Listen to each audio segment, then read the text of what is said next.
Hello comrades, welcome back to Jacob's Custom Gunworks. Today I got a how-to video, how I done it video, and what we're going to do, we're going to take these here pistol sights, and we're going to take them out so we can prep them for suppressor sights. Anyway, this is my Smith & Wesson M&P 45 slide. These sights are pretty well shot. This was my police trade-in, or is my police trade-in. And the white outline, when we get done, I'll try to get a little better video, but the white outline in the front side is pretty well toast. They still do glow, but not great. But I plan to suppress this, so yeah, we're going to get suppressor sights. So going to need your slide, obviously. Going to need a vise. We're going to go old school. Generally, I would use a sight pusher tool. Unfortunately, I'm a dumbass, and my sight pusher tool only does rear sights. It will not do front sights. So I have another sight pusher tool on the way. But I figured I would do the old school method just for fun in a how-to video. So you'll need a vise. I got this vise from Amazon for 30 or 40 bucks. It's been a wonderful tool to have.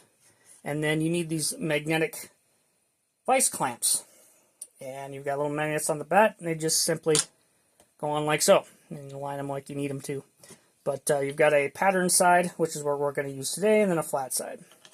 Those little vise jaws, or vise clamps, magnetic guys, shit, I think they're 5 or 10 bucks. Worth getting, probably get more than one set. So, anyway.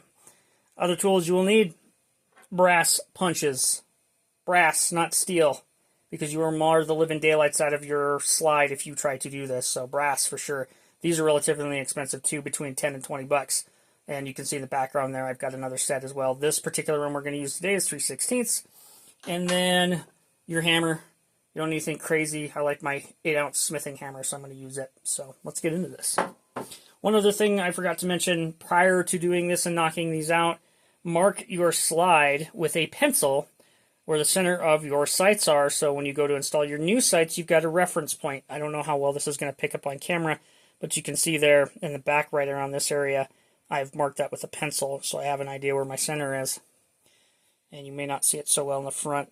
Kind of picking up. The other thing on a Smith & Wesson, you need to take this little screw in the center out, which is generally red Loctited, so it's kind of wonderful to take out. Not. Smith & Wesson M&P 1.0 45 slide. So I'll go ahead and stick it in the vise here. You're going to want to snug it up. Don't get too cowboy with it, but just like that.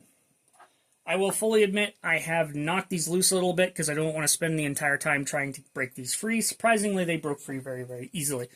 When you drift sights out, when you're removing them, normally go from left to right. When you install, you go from right to left. So that's what we're going to do today. Take the front side off first.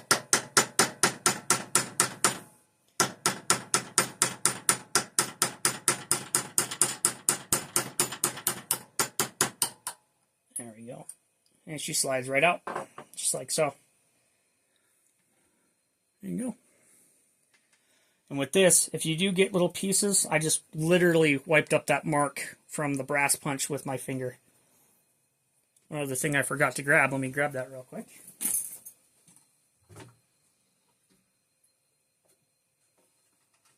You're going to want two more things. And quite honestly, this is more for when you're installing them, but while you're in the removal process, get yourself some Q-tips and clean the insides of here. You want all the gunk and stuff out of these dovetails because when you go to put them in, you don't want anything to obstruct. So when I do the install video, I'll give you another tip.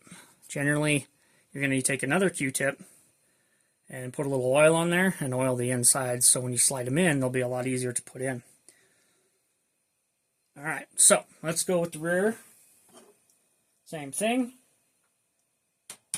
This one, really easy. Now, we're going to get really, really picky here because there is a little plunger and a spring in here that's actually going to try to pop up. And this actually looks like it might slide right out. Oh, look at that beautifully. There's the plunger right there. Let's see if you can see it. Yep. So that's what you're looking for. You don't want that thing to rocket out of there. Yeah, this is actually nice and loose. So we're going to go ahead and use our punch to kind of retain that. There you go. There's the rear sight. There's this is an older version because this has actually got a metallic disc or a metal disc in it. A little retainer there.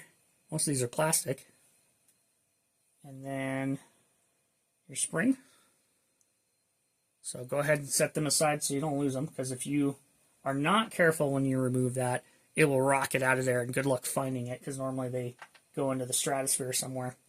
And that's pretty much it. Same thing. So we're going to go ahead and clean the insides here. This actually has a ton of oil in it.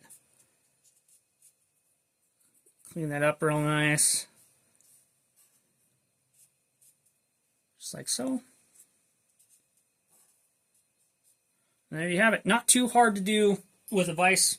Like I say, this is generally the old school method. If you don't have a sight pusher tool, I highly recommend getting them. They've come down in price significantly. Like I said, I was just dumb and ordered the damn wrong sight pusher tool. It's actually specifically for Glocks, which, if you know anything about doing Glock sights, the front sight's got a little screw in it, and the rear sight, of course, you can drift out. But you could pretty much do this with anything.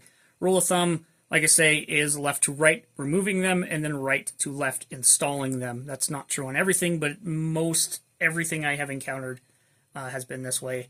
This has probably been one of the easiest Smith & Wesson M&Ps I've ever disassembled for sights. Normally these are a complete pain in the ass. I heard the 2.0s are even worse, so I'm very happy with that. Anyway, that's all I have for you for today, comrades. Until next time.